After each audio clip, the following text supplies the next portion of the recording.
Welcome to another episode of the American Nightmare Podcast. This is episode 72, recorded March 28th, 2024.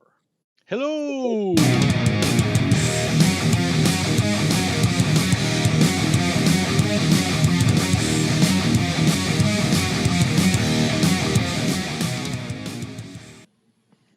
Yes! All right. Yes! All right, everybody. We got Craig. Yeah. Woohoo! Whoa, hey. Hey! Yes! Is this for real? Yes, No, it it's is. for real. He's He's here. back. After Yeah, months of see 'em. testicle Wait, what? difficulties. I said Testicle. testicle difficulties. Testicle. Thought you had something wrong with your testicles. That's why you weren't here last time. I was like, oh shit, dude, what the hell happened? All right, man. Very good. All right. Let's get started. We're starting a little bit late, so let's get started with hard news. Yes! Yes.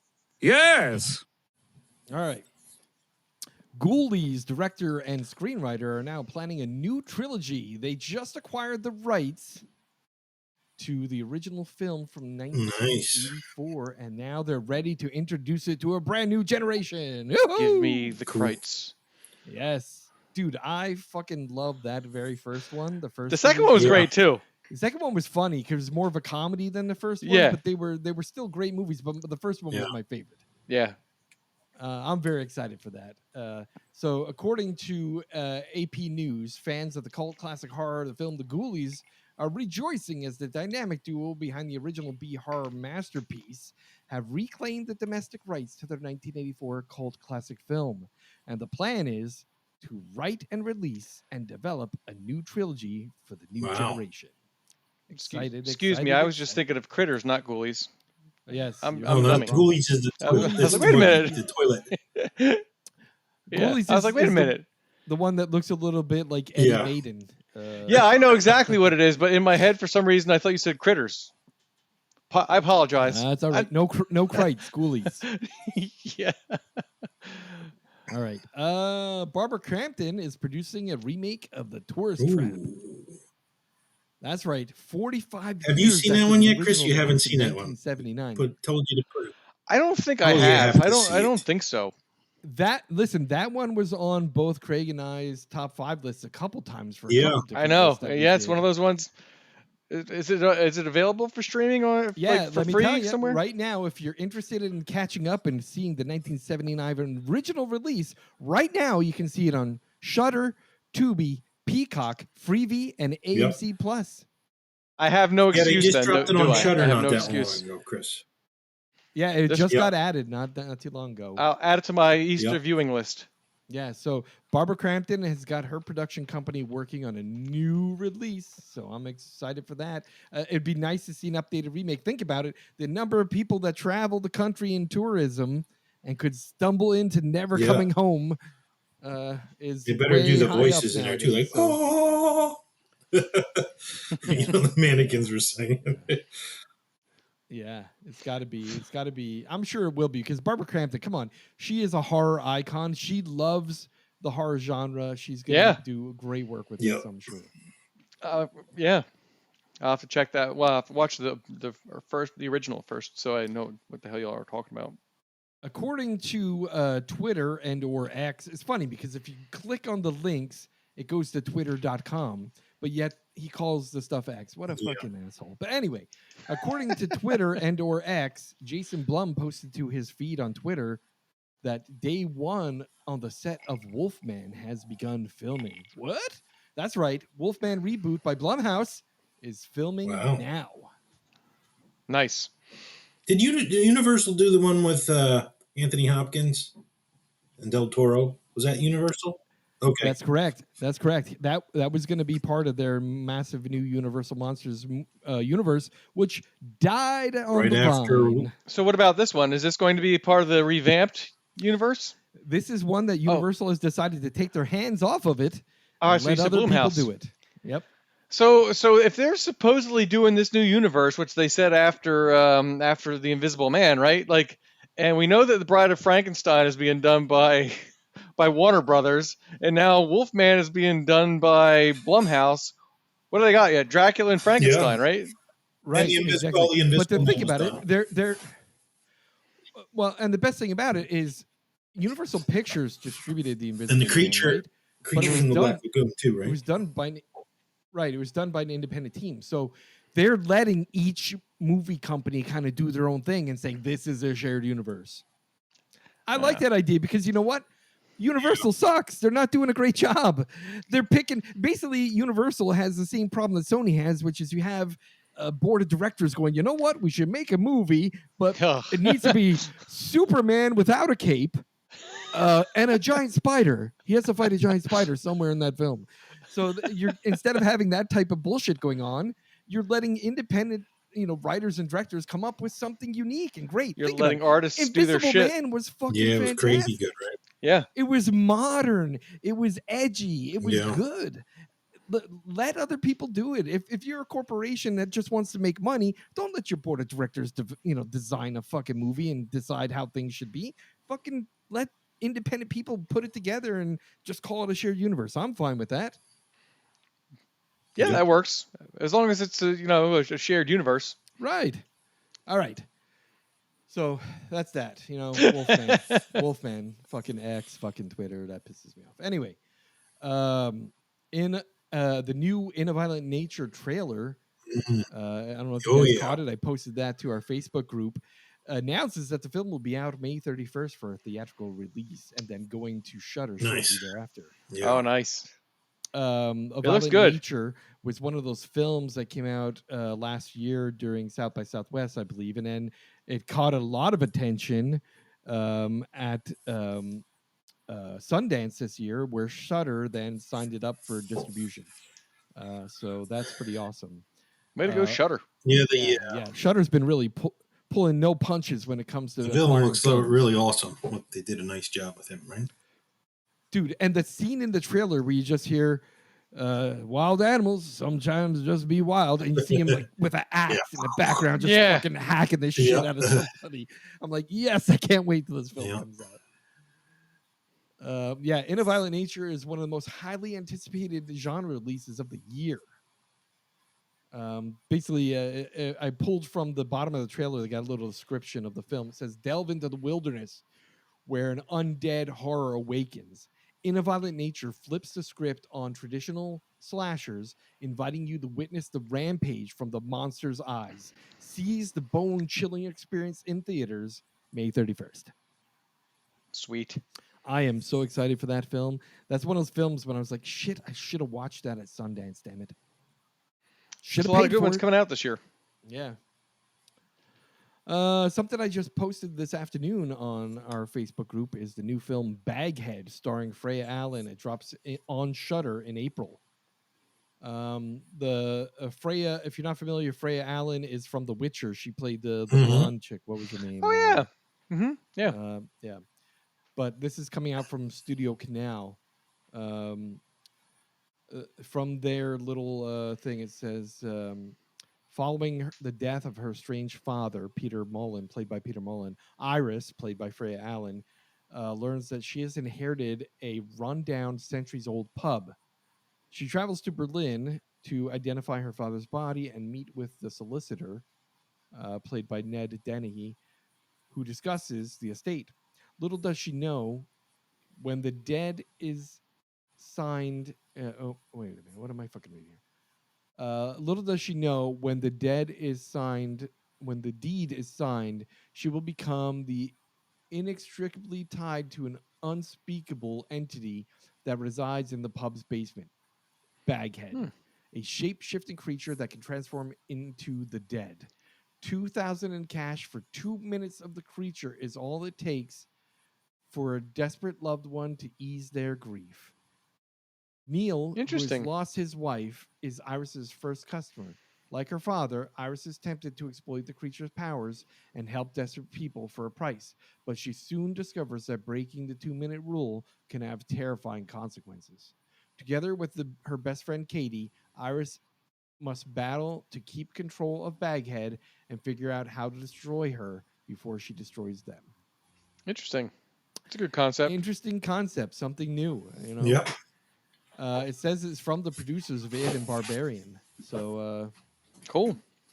might be something good. Yeah, I'll check it out. Table Read Podcast is going to host a Fright Night Table Read. Tablehead Podcast, which films here in Burbank, California, says that they are scheduled for an April 20th in Burbank to record this table read of Fright Night. The casts are set to reunite with the writer-director Tom Holland, who will be directing the table read. The cast will be joined with special guests Mark Hamill and Rosario Dawson for a live reading of the entire script for the Table Read podcast. According to JoeBlow.com, Tom Holland will be directing the script reading, which will be produced by Table Read's Sean Sharman, Mark Nell, and Jack Levy. Reprising their roles from the film will be Chris Sarandon, Jerry Dandridge, William Ragsdale, Charlie Brewster, Amanda Pierce as Amy Peterson, Stephen Jeffrey as Evil Ed Thompson, and Art Evans as Detective Lennox, Dorothy Fielding as Judy Brewster, and Jonathan Stark as Billy Cole. Rosario Dawson will be reading the lines of the character Miss Nina, and Mark Hamill will be stepping in for the late Roddy McDowall as the horror host vampire hunter Peter Vincent. I'm going to listen to that. I marked my calendar and I subscribed to that podcast because that Sounds pretty sounds cool. like a lot of fun. Yeah. That is one of my favorite vampire films. One of my top 5 for sure. Fright Night. Yeah, Fright Night is fucking. I got the 4K for that, and the 4K restoration is absolutely fantastic. The behind the scenes footage and all the documentaries and the director commentary is fucking awesome too. Nice. Definitely worth a buy if you're into collecting movies. All right. Late Night with the Devil Sunday box office numbers are $666,666. This is not a joke. This is not a gag. Hail Satan. That's crazy. That's crazy. Yeah, that's right. According to Variety magazine, when they published numbers of all the films this weekend, they put a little paragraph at the bottom that says the independent scene Late Night with the Devil took 6th place and summoned 2.6 million of the viewers, including, you can't make this up, in quotes, $666,666 on Sunday's numbers. This marks the biggest opening weekend from its distributor, IFC Films, taking over 2022's The Watcher at $862,775. The low-budget thriller stars David Datchel. I don't know how to say that. You said it right last time. Let me see if Siri can speak it for me. Where's Siri? Oh, no, this one doesn't have speech in this app. God damn it. It's like Das Mulchin or something like that. Dasmalchin. Yeah, there you go. David Dasmalchin, in a late-night talk show host who keeps cameras rolling during a live satanic incident. This weekend's release is Late Night with the Devil, set on our opening weekend, says Scott Shulman from the AMC Network's films, which encompasses IFC. It continues to showcase that there is still potential for highly reviewed, intelligent amateur films and the movie theaters across all genres. Late Night with the Devil director explains part of the controversy from this movie. I don't know if you know it or not, but as it's been having rave reviews, 99% of Rotten Tomatoes, the last time I looked, there started to be a little bit on social media saying, hey, there is some AI-generated images in this film. That is bad. Yes. Yeah, no, I didn't know that. They said there are 3 images in the film that are like the cue cards when they're going to commercial, where the images looked a little fucked up. They're kind of pumpkins, but not. It was AI-generated. To try and stop a little craziness from driving this film down, the writer and director team came out and said, listen, Late Night with the Devil has some AI. We experimented with it, 3 images, and this happened before the SAG strike. We weren't aware of the issues with AI. After the SAG strike, we did not remove it because the film was already released at South by Southwest. So we will not do this in the future. Okay, that's cool. All right. So I'll take that. That's fine. Yeah, But that's cool. Man, $666,666, and that's not a joke. Fuck yeah, hell Satan. All right. Yeah. There's a lot of movies about Satan that do well in the theater, apparently. Dude, Immaculate, you got to see that film, man. I saw an early screening of that, and man, oh man, did I love it. They're angry about that Just film, though. well, The religious from- right just is from angry about Sweeney that film. Is, Dude, the thing about it is a lot of these films, like even if you look at the trailer for The Omen, you look at the that trailer looks for awesome Immaculate, too, by they're the way. both Omen. yeah, The Omen, yeah. The thing is they're both anti-religious films and they're more about female body autonomy, Yeah. which is a Ca- very very important subject nowadays. Yeah. I think it's great how they're incorporating that shit into here. It's body horror and female body horror specifically. Very, very interesting. I loved Immaculate, and I am so stoked for The Omen, man. All right. According to Fangoria magazine, the first Omen birthing scene almost got the film an NC-17 rating. Wow. Really? Yes. Yes. According to the director, this story is really about a woman's body horror, which is rooted in the reality of forced birthing, women autonomy, and lack thereof. Because of this, showing a woman's body in a non-sexual manner was key to driving the horror home. The horror in this situation is how dehumanizing it is as a woman. This has been my life for a year and a half, fighting for that shot.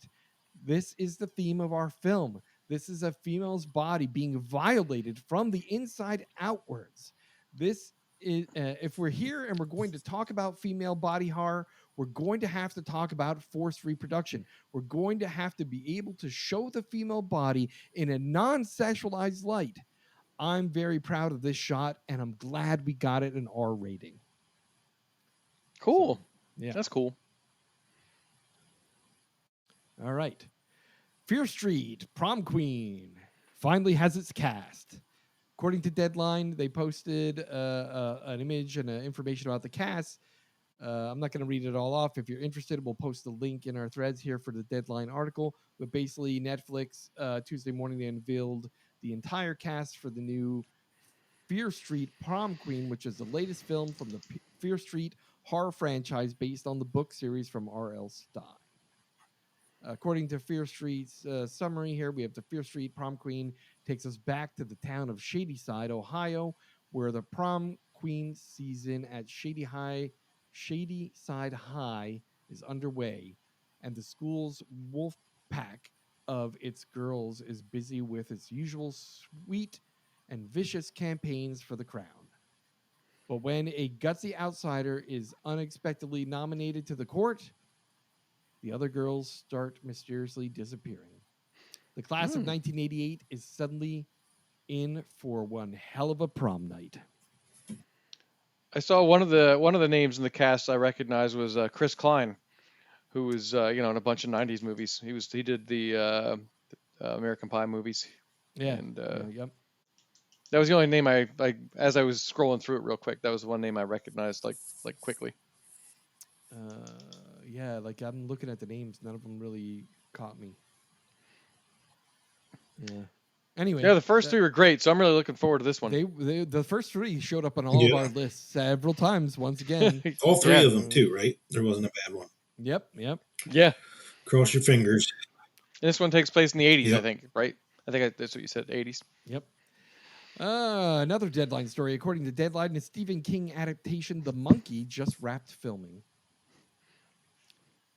The Monkey is an adaptation of a Stephen King short story wrapped shooting this week. They reveal that the cast is joining. Theo James includes Tatiana Maslany, Elijah Wood, Christian Convey, Colin O'Brien, Rowan Campbell, and Sarah Levy from Schitt's Creek. Wait, did you say Conan O'Brien? No. Colin O'Brien. Oh, okay. I was like, oh shit, Conan O'Brien's in it. He was in the fuck? Wonka film. Oh, okay. Previously reported, there were some behind the scenes here that James Wan, creator of the Conjuring universe, co-creator of the Saw and Insidious franchises involved in this film.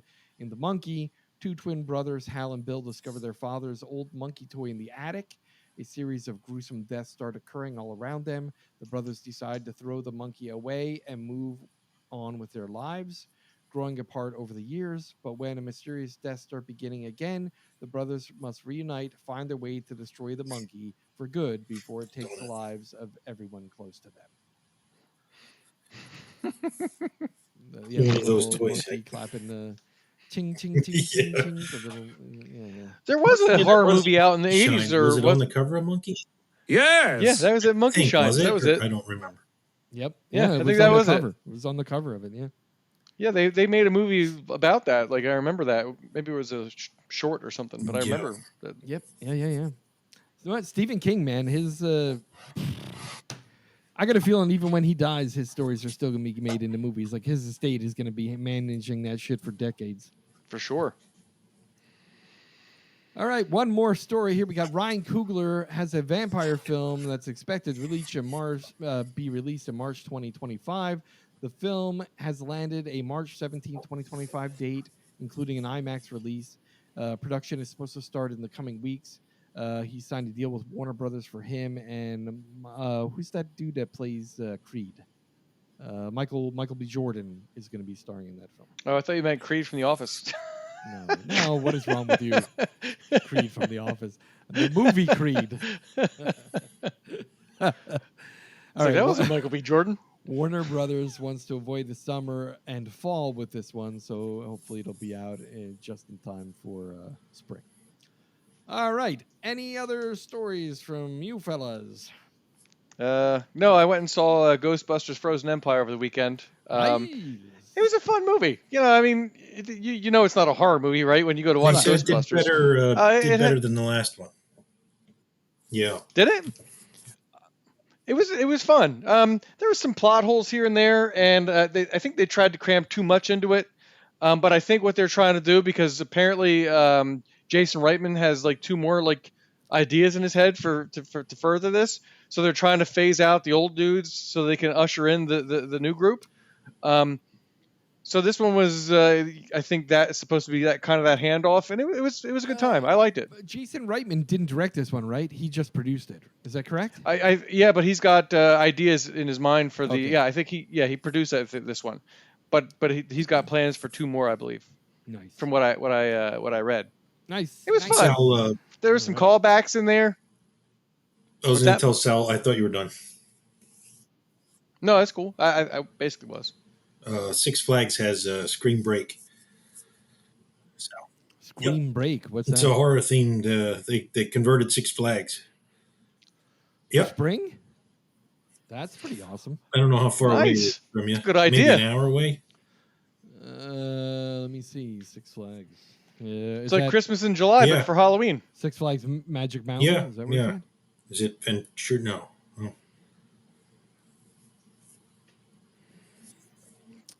Yeah. Scream Break. Let's see. Where's Six Flags from? It's a good idea. God damn it. Yeah. This one is a mess. Yeah, that sounds pretty cool. Yeah, we got to figure out when you guys come out here. It's 50 miles. So About an hour. Yeah. Uh, Don't know if it's worth it. But they do a Halloween themed thing. It's about an hour and a Ooh, half. That's far. Almost Yeah. 2 hours. Oh, bueno. Yeah, it says 58 miles, so it's an hour and 54 minutes. You know, traffic in LA. That's On pretty paper, fucking that should only be. Yeah, that'd be about an hour Yeah. trip here. Oh, they Yeah, opened up that's the because Queen I gotta Mary. the problem is I got to come from Long Beach. I had to go all the way through Los Angeles on the 5 and get all the way up. Well, they Six reopened the Flags, Queen Mary. it's up yeah, I They did have see a that. They're gonna seance have thing. the It's horror shit. expensive, though, but you can do like an old time seance. What we should do when you guys come to visit, we need to do the Queen Mary horror thing because that's back Yeah. open For sure. now. The Yeah, that'd be awesome. Shacktoberfest Yeah. or whatever. We got to do Yeah, that. Yep. faux show. Close to home. Yeah, it's right down the street. We could literally walk across the bridge Yeah. to get there. All right, awesome. So let's go into 5 great flicks to watch I got this month, and I'm picking HBO Max or whatever they're calling it nowadays. All right, my 5 picks in no particular order. Under the Skin. I told you I guys watched to watch it. this a long time I'm ago. all caught up with. What'd I'm you all think? caught up Haven't with the watched it movies yet. I was supposed to watch. Yeah. What'd you Haven't think? watched it What'd yet. you think of They're really the cool. Skin? Fucking incredibly Yeah. crazy, right? It's very fucking Yep. weird. But it's interesting to see what's Scarlett her face in that role. Scarlett Johansson. Yeah. Scarlett Johansson. Yeah. In Scotland or wherever she was, right? It was- Yeah, it's fucking great movie. I Yeah. liked it. Midsommar, another fucking classic. I gotta love that. rewatch So it. good. I haven't watched it since a long time ago.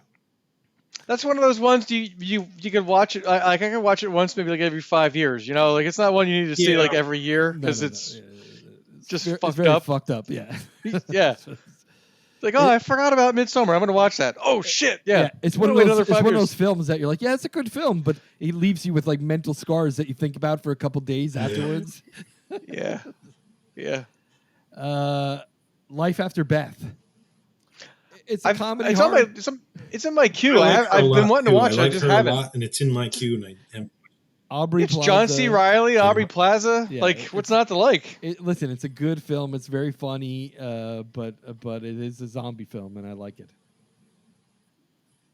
One that we reviewed a couple years ago, The Hole in the Ground. Great film. Yeah, it was a good one. Great film. Creepy little kid. And then one last one here, which is a classic that I can't avoid. If you haven't seen it, if you have seen it, the 4K version is on Max. That's Aliens. That is the Definitely. They got the 4K version. Nice. Yeah, it's very good. Sweet. All right. Awesome. Fantastic. Wonderful. Great. Now, next, we are going to skip on to the top 5 list. This month's top 5 is top 5 torture horror films. The order this month is Sal, Chris, Craig. All right. My number 5, The Loved Ones. Another film that we reviewed. Totally forgot about fucking Diamond in the Rough there. That was like a definitely. Yeah, great movie. Yeah. That chick was crazy. Yeah. My number 4, Craig and I, we saw this in the theater together. Hostel. Oh, yeah. Yeah, I mean, that was kind of like started. It wasn't the first torture porn one, No, but it was one of the. It was the first one that really kind of focused that was on it. after Saul, I think, right? Yeah, but this one, the torture was pretty much the entire point of and it. was you know? good. Yeah. My number 3, and I know, Chris, you have not seen this film, but I implore you to please watch it. The Human Centipede. No, dude, you gotta watch. No, I do not have to watch it. I do not. It's an experience you have to have at least once. I'm not going to make you watch a second one, although I'm the telling second you, one is it's one of the most iconic horror movies ever. You have to watch it, dude. Listen, No they don't- way, man. It's not ingrained Nobody in pop watches it either. culture Like, for it's, no it's reason. out there. You have to watch it. There's a reason Watch nobody watches it because it's Dude, you ass to have to mouth and ass to mouth again. Why would you watch that? Dude, the South Park one is the best one that they made fun of. That is fucking hilarious. Oh, that came out by the way, gotta- too. I'm Snow telling you. Day, South Park video game. Anybody's. When it comes, I ordered it. Listen, I ordered it. When it comes to a torture horror film, you can barely touch the limits of what Human Centipede introduces to you. It would be torture for me to watch that film. No, I won't do it. I'll never watch the that doctor movie. that performed. Dude, you gotta watch it, man. You have to watch I do not. No. All right. And Screw you guys. I'm going home. my number 2. My number 2, a classic. I've watched it many times. The remake wasn't that good. I Spit on Your Grave. Yeah, that was a good one. Yeah. It was one of those like 70s grindhouse films. Oh, like yeah. just so dirty. and- Absolutely. It was absolutely a sexploitation film. Yeah. And my number 1, when it comes to torture horror movies, this one really takes the cake. That is Saw, the original Saw. Yeah, that James Wan pretty much put him on the map, right? Boomed his whole career, baby. That movie set off the blaze that is James Wan's career.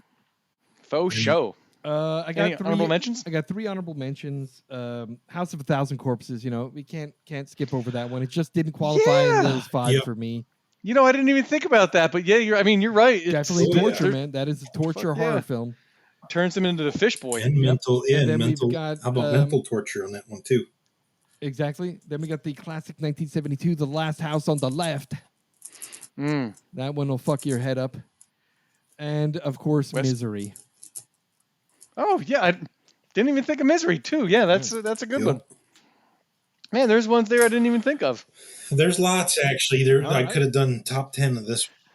There is. Or, you know what? It's funny because I've got this friend who is he is an evangelical Christian. Mm-hmm. And he's, very, very much a good Christian. And he's a good friend of mine. But I always harass him because he loves horror movies as much as I do. And I go, dude, that's pornography.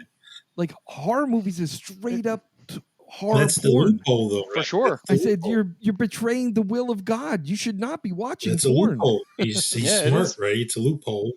It's like the hole in the sheet. Like, hey, I watched a movie. It's like anal is okay to do, just not vaginal before you're married. Yeah, you can soak. Do all the anal you want. You can soak, but you can't move. You can dip it. Soak. Yeah, you can dip it. You can soak it, just to don't own move it. it. You can do just the tip, too. All right, Chris, it's your turn. Did you give all three of your honorable mentions? Yes, I did. Oh, all right. So I have some similar ones, but I also have some other ones too. There was a lot out there. I can't believe we haven't done torture horror because it's something that gets under your skin very easily. For most people. Okay, so my number 5, and this one was came out of the blue for me, and I was like, holy shit! I'm surprised I liked this movie as much as I did. Was Strangeland with Dee Snider? Oh wow! Yeah, you know what? Dude, I didn't even think of that one. That was a pretty good movie. Dude, and the cool thing about that was it was like 1998 when the internet really just became a thing, and he was on there trolling for freaks to bring into his house to torture. Then, dude, and the soundtrack for that was awesome. I have the soundtrack on CD. Yeah, I love it. Yeah, and Dee Snider looked almost as creepy without the makeup as he did with the makeup. I was like, he's just a creepy looking dude to begin with. Yeah. So that was my number 5. Number 4, Hostel. I think that was also your number 4. Same number 4 as me. Yeah. That's pretty crazy, right? Number 3, and we actually reviewed this one a couple of years ago. Incident in a Ghostland. Yeah. That movie was crazy. I just thought that was a great concept, and that's what happened. I really to those poor liked girls that in there. movie. They were getting tortured. Yeah. My number 2 is Saw, also on your list. Yep. And my number 1 is The Loved Ones. I just that for my list. That one, just that girl and the creepy dad, and then when they open up that basement and there's all them other dudes down there. I was just like, holy crap! Yeah. That was just a pleasant surprise. That movie. Yeah, it definitely was. 2 honorable mentions on my list. Would You Rather from 2013. It was basically that Truth or Dare movie. Oh, I saw that one. That was good. I had Brittany Snow and Jeffrey Combs were in that. I thought we watched that one and reviewed it. Maybe I thought I picked it. No. Okay. I don't think I don't think we reviewed it. So it was a bunch of people who needed money for one thing or another, and I think Jeffrey Combs was he was the main rich guy who brought them all. Broken. He was doing all these. Yeah. So he brought them all for dinner and said, okay, someone's going to walk out of here with a lot of money. And then he had them do shit to themselves and then to each other to see what they would put themselves through to get this money. It was cool. And the Collector, which I thought was a pretty sweet movie. It wasn't torture per se, but the shit that he had going on in his house was, I was borderline with that one because, like you said, to me it didn't really. When I looked at the vast collection of torture horror. Yeah, this one didn't quite fit. Yeah. I just really like that and the sequel, and I've always hoped that they would come out with a third somehow. But so that's my list. Nice, very good list. Yep. Man. There was a lot more than I thought there would be. I was torture movies. And there's some I thought I forgot about. Yeah, you could have went with Hellraiser too. Nobody picked that. That kind of would fit there too. Yeah, true. Hellacious Torment. Exactly. Number 5, I went with 7.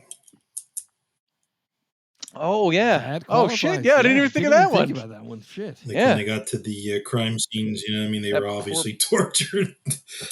Yeah. That poor bastard who had to eat all that that tomato soup.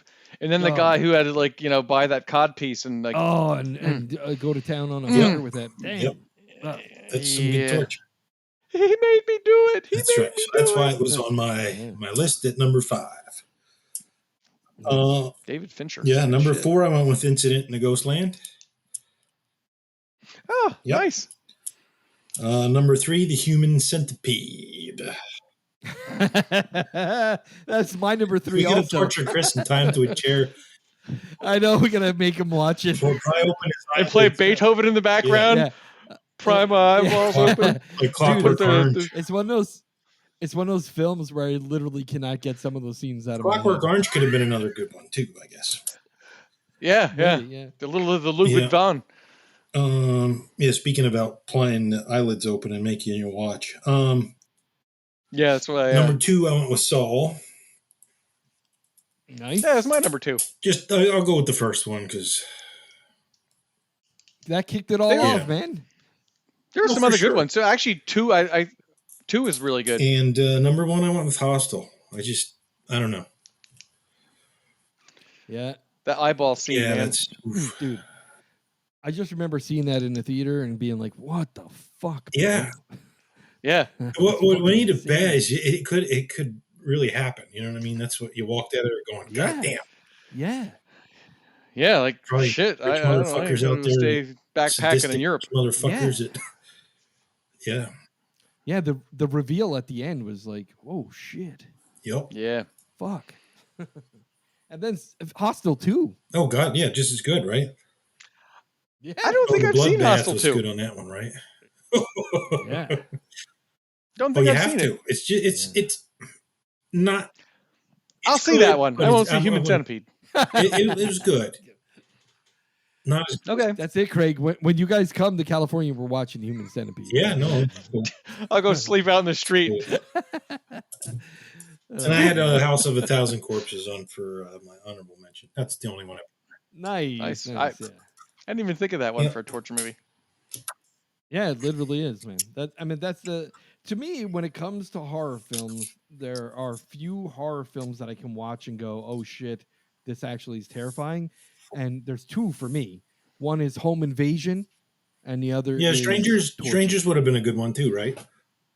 Mm, To me, Home Invasion is sometimes hard for me to watch because it's just for sure. too fucking close to being a possibility. watch You know what I'm saying? Yeah, better Yeah, for watch sure. out. Right.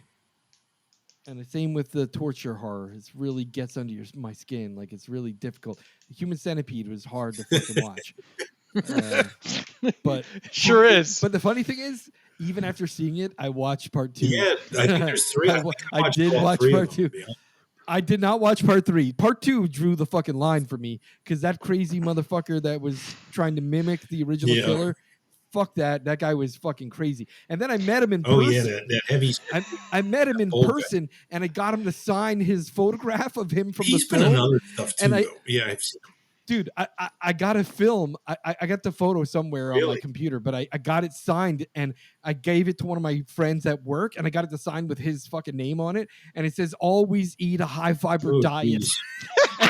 And it Nice. was He's just as signed weird in to person. him. I think he's like German or something, isn't he? Dude, he is a very weird fucking dude. That's why I said when I met him in person, I was freaked the fuck out. I'm like, Yeah. nah, I'm not watching the third movie after that.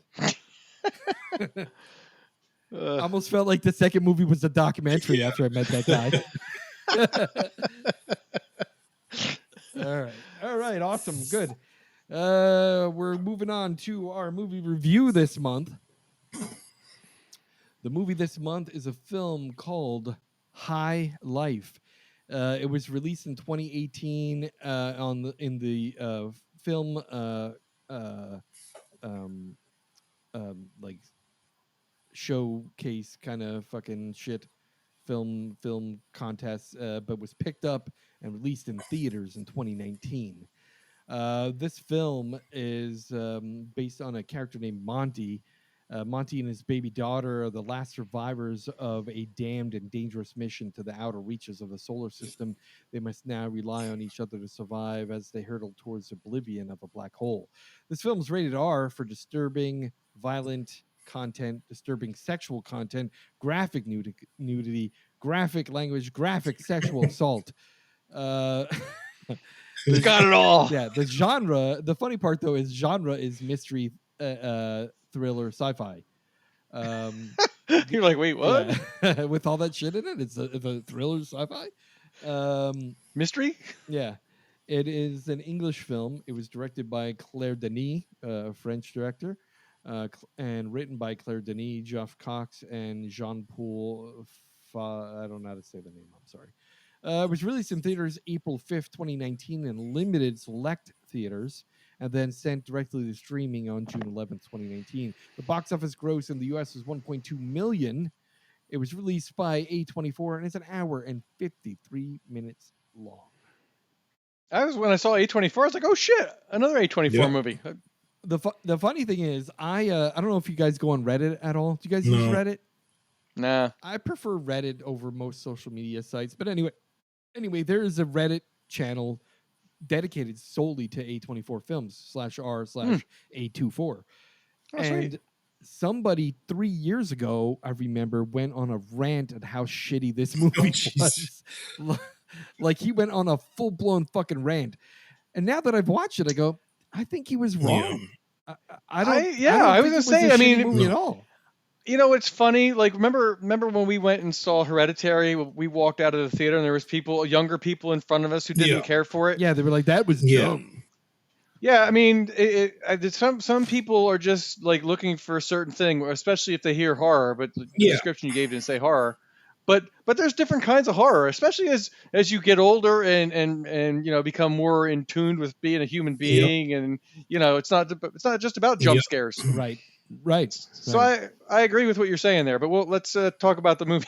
Yeah, so let me just say, before we get into any spoilery discussions, that the film was an hour and 53 minutes, almost 2 hours long, but it did not feel like it. It kept my interest. Yeah. I stopped once just because I was like, it was early on, because I was like, I wasn't quite sure where they were trying to go with it early on, and I'm like, you know what threw me off? And I'm like, is the beginning, that non-linear story. Yeah, it was jumping all over the place. Yeah. They jumped around way too fucking much, and it kind of threw me off in the very beginning. Yeah, and that's why I was like, I looked at it, I'm like, holy shit, I'm only a half hour into this. But then after that, I was good. Yeah, because it started to like make some sense. Exactly. It's like they were doing a lot of time jumping. I'm like, what the fuck is going on? He's having flashbacks of his childhood. Then they would go to Earth. They would go down to Earth once in a while. I was like, ooh. Yeah, it would be like, what the fuck is happening? But once I got the gist of like exactly what was kind of going on there, I was like, all right, I'm good. And I think the tension for me kept it moving pretty good, right? Yeah, it was definitely like a feeling of dread, especially once you knew what the deal was. You know, I was like, I know. It was like, oof, so it was gross. It's kind of funny that you picked torture movies, because this could be considered torture, to a certain extent. Just to let's get into some spoilery discussion. So right here, if you're interested in watching this movie and you don't want to be spoiled, you don't want to hear any details of the film, pause right now, go watch the film. It's a good film. Check it out, and then come back and hear what we have to say about it. Definitely a slow burn. Yeah. At first, you know, I'm watching the film and I'm like, all right, the concept is interesting, right? It turns out they're all criminals, convicted of a crime of sorts, one or another, and they are put on a ship with a mission that basically is a suicide mission, because as they explained, the propulsion engine just rapidly, they keep going faster and faster. There's no friction. The engine, which is why they don't feel the gravity. Stream. They reach up to 99% of the speed of light. And then they describe that. They show a scene where everyone's watching. There was cool visuals there. I liked the visuals that they had there. That was pretty sweet. Yeah, the visuals were pretty good. But then I'm like, then you realize that, oh, this is a suicide mission. Like, basically, this is Earth discarding its criminals. Yeah. Especially once you figure out. Sorta. Well, once you figure out in the very beginning that they lose contact with Earth. Yeah. And that was intentional. Yep. Like that's it. You know, they're gone. Very fucked up, because it's weird. They kept it was very hard to follow at the beginning, because they explained There's a lot going on. Yeah. They explained that crazy ass nurse is drugging all of them through the water supply, but also the experiments she was doing were fucked. Yeah, like procreation without sex, because none of the occupants of the ship were allowed to have sexual intercourse. No Nope, sexual but they had to jerk interactions off were into allowed. a cup, and the girls had to get like artificially inseminated. Yeah, it was like fucking weird. Yeah. Like they were being Julia Bianche, who played that chick, was great. It was a great cast. It was a good cast. There were some primo fucking actors in that cast. You know, Yeah, first I like Robert Pattinson and Mia Goth. I mean, come on, she's a national treasure. I mean, what you put those two in there together, I'm like, holy shit! Like, it's got to be a good movie, right? right? And like you said, the girl, the actress that played the nurse, was fucking fantastic too. Andre Like, 2000. such Andre 2000. Yeah, I that noticed was him right away. I'm interesting. like, that's fucking Yeah. crazy. But yeah, so they have this the thing they call the box Oh, the box. that everybody goes into and vigorously masturbates, except for the one guy, Robert Pattinson's character. He's taken on a monastic lifestyle. Yeah, he's decided to live a See, life. I think they kind of use that as an escape too, right? That box. It's sort of. Well, you need something, especially since they're not allowing you to like actually like have intercourse with another person. But even so, eventually in the film, it does lead to a violent sexual assault because they're repressed. Well, yeah, I mean, that was the thing too. Like you noticed they got more and more violent as the movie went on. Well, and it was explained by the narrator that, which is Robert Pattinson's character, that approaching those speeds of the speed of light, you begin to lose your mental stability. In addition to the radiation of space, the spaceship is not protecting you very well from radiation. You spend decades in space, you're getting fucking cooked from the inside out. Which is why all those babies kept dying. And the guy got leukemia. Well, eventually the captain got leukemia and then had a fucking stroke to top it all off, right? No, she got murdered. Did you guys put closed captions on too? We probably want to tell the people to put it on closed caption because you'll miss a ton of stuff if you didn't. Well, I missed. Did you see the scene when he? I had headphones on for it though. Did you hear what he said? Did you hear what the guy said to the nurse? When she euthanized him? No, what did he say? Yeah, suck my dick. He said, "Suck my dick." You got to put closed captions. That's why I said you missed the movie because he leaned over. He said, "Please." He's like. And I would have never heard it because it was like whispering. Please, I need to get off before I die. Is that like? Yeah. I don't think he knew she was going to kill him. I think he just thought he was going to, be in a vegetative state, and so she, she was crazy. She had a crazy role, dude. And then like that. She basically that scene where she was in the box. Pattinson. Like I wasn't sure if I was turned on or creeped out. Like when she was in there, like with that, like a little turned on. Well, I was kind of, but then I was also like, is this weird that I'm digging this or like? And then when she got up, the chair was all wet. I was like, whoa, what the fuck? Well, and then they showed all that like white shit flowing out of the train. What the fuck? I think it was like cleaning the box. You know what I mean? Is that what it was? Because when that guy went in there, the same thing happened, and that's why I was like, were they like system that flushed? Yeah, disinfecting exactly. the fuck booth. Disinfecting the box. Yeah, no, I think that's what that was. Making it kind of stanky up in there. Yeah, it was interesting. And then I was kind of like questioning. At first, I'm like, are we trusting the narrator? Like, I don't know because he was the last one. I've seen movies where you can't. Right. Yeah, I don't know. He was the last one to survive, and he got raped by the nurse, which was an interesting scene too. And then she took that like his semen and cupped it in her hands, and then went to the lab with her little penis straw, and then shoved it up in Mia Goth. Yeah, so it was there was some weird ass shit in that movie. But here's the thing that got to me is at the end I'm thinking, all right, first of all, visually fucking stunning film. From beginning to end. Oh, yeah, for sure. The cinematography was great. Some of the scenes were great. The set pieces were awesome. It's very low tech. Yeah. But still fantastic. Like I was in But in that little greenhouse, like I people like that was sort of like paradise for them too, right? Well, because they said it felt like they were on Earth because it had soil. That's why they were like playing in the dirt and shit. Andre 3000's character. Feel happy. Yeah. Right. Andre 3000's character was like, this. I want to be buried here because I want to feel Earth.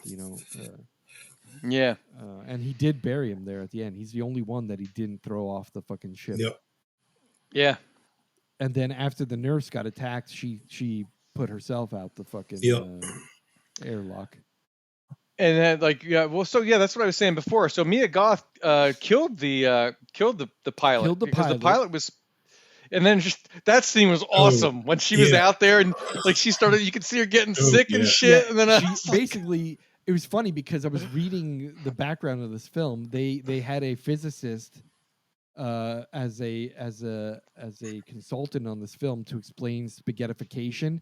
So that Mhm. scene was of her getting spaghettified and vertically compressed, which crushed her skull and brain. So that you saw that screen pop. And that what happened is because she wasn't an authorized pilot, she went through that cloud of material. oh yeah, And that threw off the trajectory of the autopilot, and she didn't know how to adjust it, and she just got clobbered and sucked into the black hole. Yep. that was a pretty sweet scene. Yeah. Now, my question to you is: at the end, Well, it's with up the for daughter interpretation, right? They either right, survive like, or they die. well, because they show them walking into like an orange Yeah. light. So they either survived or they died, right? You don't know. I think that's so, but that's the thing. Like if like you were saying about Mia Goth, like, but maybe spaghettification is different depending on the way you go into the like. Maybe they became part she of went in the wrong spot of you the know, black hole. like Yeah. they didn't explode. They just became part of the black They made hole it kind of. Yeah. or- So their matter like split up and just became part of it. Yeah. And it's funny. That It's funny how they're accurate with their time dilation. So as they're moving faster towards the speed of light away from Earth, time on Earth. That was weird. is That messed with my mind. accelerating, and Earth is basically gone by the time they're at the black hole. yeah, that messed with my mind. And then when the second ship showed up, with the dogs. I didn't understand that part. Yeah. It's like, why is it full of dogs? well, because apparently they had some dogs on that ship, and the dogs were left wild. They eventually winded procreating and then eating each other. Yeah. So there were like dead dogs and half-eaten dogs, and But there was no people on it, right? It was just dogs. well, it's possible Well, you don't that know. all The dogs people might have eaten were- the humans. That's what Yeah. I'm saying. Is my assumption is the dogs ate the dead Because people. I think it once was the people another died. experiment. They sent some people up with dogs, and I think the dogs. More prisoners, Yeah. right? Because the ship was number 9, so chances are there was a number 8 that got lost along the Yeah, way. and I fucking think blew that's up what or my something thought happened. was, that the dogs ate the people, probably. Okay, I was just thinking it was a ship full of dogs. I'm like, No. what did those dogs No, do wrong? No, You know, my like, thought is the people died, the dogs ate and procreated and took over the ship Yep. more or less. yeah, that's why they were angry when that guy walked out there. He said, "Get the fuck Yep. out of here, man! Yeah, I'll eat your ass." yeah. And So his I'm like, history yeah, with that's the other pretty dog. wild. That's why he's like, But the weird thing is, like, at the end of it all, I'm sitting there, I'm like, all right. It was a visually stunning film. It was an interesting film. It kept my attention. It was Yeah. filled with like dread and just like shit is bad. Everything. that was is like an bad, experiment, though, everything's- too, right? Like human, like I don't know, because they were logging stuff in the computer too. So Yeah, but my thing at the end is, okay, is this like an allegory for something? Did I miss a greater story here or something? Because I felt like, yeah, it's great. It's like an art piece, but what does it mean? Like, when I left it, I started Googling because I'm like, well, all right, so is there like an allegory here? Or is this like civilization in a microcosm? Or what is it? No, there's nothing. It's just a film.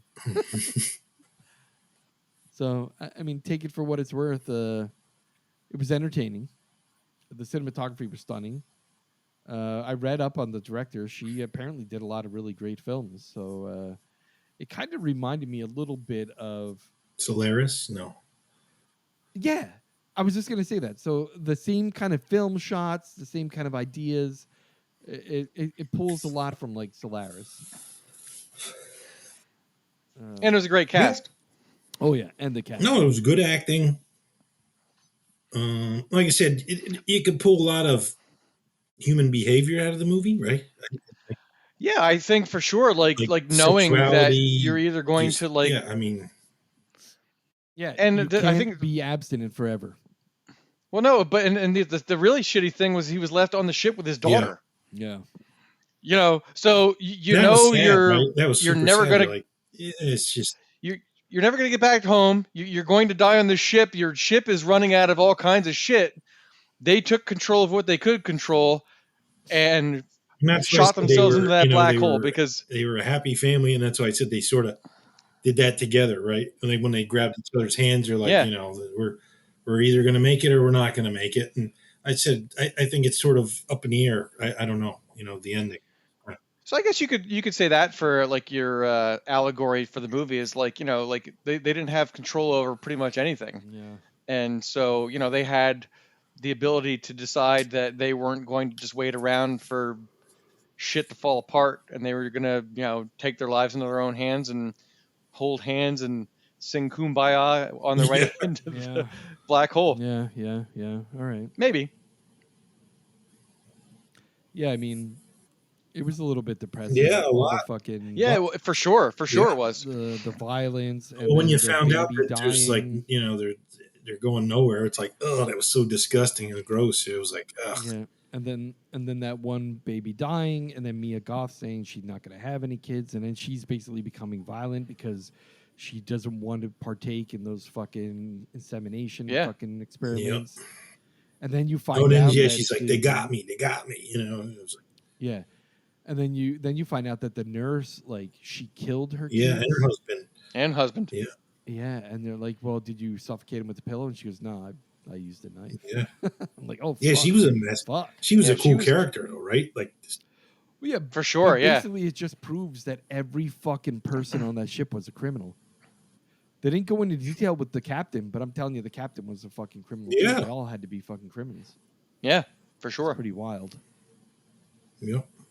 And then you wonder, with the years of radiation, how did Robert Pattinson's character become the one survivor? Well, and how did his baby like make it too? Because all those other babies All the kept other dying. babies died. He kept saying, I've got good genetics. Well, the good nurse said, genetics." too, or the doctor, what was she, a nurse, doctor? I don't remember. Yeah. Dibs. But she said The she's a healthcare miracle provider. or whatever, right? Yeah. But apparently he somehow educated her with films or something from Earth. And Yeah, that was one right? thing I couldn't figure out. Like, how did she know some shit? Like, his daughter knew some shit about stuff. Well, I'm because like, the only reason you know is because that scene where he goes, what are you doing? And she's like, I'm praying. He goes, do you know what God to pray to? She goes, I don't know. I saw it in one of the videos from Earth, and I wanted to know what it feels like. I'm like, oh, all right. yeah, and cruelty. She's like, well, how do you know what cruelty is? Right. You don't know cruelty. Well, like I said, she had to have like a video archive of movies from Earth and things from Earth to watch. Otherwise, how did she know any of that shit, right? Yeah, right. I don't know. I guess in a lot of it, maybe they had the Encyclopedia Britannica up there or something. I'm going to put it this way. To me, it was an interesting film. Just to summarize my view of the film. Interesting. I appreciated the cinematography. I appreciated the film and the acting. But I can see where that dude on Reddit was like, all right, I fucking hate this film. This is the worst A24 film. I'm like, yeah, because if you're just expecting thrillers and fucking things like that all the time, yeah, you're going to be disappointed. You want some closure too, maybe, maybe, yeah, right? when you have like an independent film that comes out like this, I would prefer closure, but this isn't the first film we reviewed where they left the end open-ended. Yeah. A lot of great films have open-ended, endings to them. Yeah. Yeah. I just was wondering, like, what was your thought on it? So for me, my review, I'm going to say out of 5 stars, 3.5. That's what I was thinking. Yeah. That's where I was going too. Yeah. Yeah, same here. 3.5. I would recommend it to only a certain crowd of people that I know. Yeah. I wouldn't recommend it to everybody because I'm sure a lot of people would come out like that guy on Reddit. Like, Yeah. This is fucking trash. What are you trying to tell me? This is a good A24 film? Fucking A24 has better films than this. That guy, seriously, that guy wrote like a 4-page rant about how much he hated this film. Wow, dude, that's crazy. Yeah. I liked it. It was different. At first, I like I said, it took me a while to get into it because I was like, what the hell's going on here? And I was like, it's only a half an hour in. Yeah, but then I was hooked, and I was like, wow, this is, and just the humanity of the horror of humanity, I think, is what it was. Here's the funny thing that I was thinking about while watching the film. If I were a kid at a video store buying films, renting films for $1 to take home at this little video store in town, the Little Red Caboose, and I was going to pick up a couple films for $1 for the weekend to watch with my buddies, I would have picked this film based on the cover. You know why? The cover, it was Robert Pattinson with a space helmet on, and the reflection of green growing things which around you thought him. would have been High some Life. Goebbels, maybe. I thought it was fucking weed. I thought this was like a fucking. I thought this was a weed movie. Yeah, I It didn't said see high life, and you saw greenery. I'm like, yeah, it's weed in space. Yeah, fuck yeah. That's funny. But That's yeah, funny it shit. had nothing to do with weed. In fact, there was one scene where Andre 2000 had weed growing Oh, next to yeah. him, and he sniffed it, and that was it. There It's was a big no other purple weed plant. in the movie. Yeah, I was like, man, I'd be out in that garden all the time. Yeah. What else are you gonna I'd do be up there? fucking growing everything in there, man. Yeah. Fuck. Yeah. So So 3.5 all around. yeah, excellent. So that is an American Nightmare podcast, 3.5 stars for High Life. If you're into art films and you appreciate cinema and you appreciate the work and artwork of directors, writers, and cinematographers and directors of photography, this is a great film to watch. The beginning, my only warning to everybody is the beginning, that time jumping throws you off a little bit. Yep. Oh, and But Yeah, watch it it with takes a those while to get- captions on. yeah, and I wish I Oh, would yeah. have done that because I did not. Yeah, no, I heard him mumble something. there was a I'm like, lot what of the fuck did he say? soft-spoken stuff, and like I said, he whispered. Yeah. Well, I heard most Yeah, things because it was late at night, so I had my earbuds in so that I didn't have my sound system going, and I had my earbuds in for my Apple TV, and I'm listening to it on that, so I heard most things, but at the end he was just like, I'm like, what did he Yeah, just he fucking said, suck say? my dick. Yeah. Please. I thought he was just like mumbling because he had a fucking stroke, right? Because he was like on the exercise bike and he was going nuts, Yeah. and then he's like foaming at the mouth and he's falling off the bike, and I'm like, he's having a stroke. All right, awesome. Let me wrap up the show, everybody. Thank you so much for listening to American Nightmare Podcast. We're just here ranting and raving about things that we love, talking about the movies that we love, making jokes about the films that we love, having a good time, and we're glad that you're here listening in. Tell your friends, tell your neighbors, tell your family. Let them know that if they like horror movies, here's a fun little podcast to listen to, and we'll give you some recommendations. Also, feel free to contact us by calling us on our Google voicemail line, 1-562-247-5855. Leave us a voicemail. Tell us we suck. Tell us we're great. Give us a movie to recommend a movie to us to watch and a top 5 list or something. Or join our Facebook group and make some recommendations. Follow the news with us. And we will see you next month. Yep. Thanks. Yes.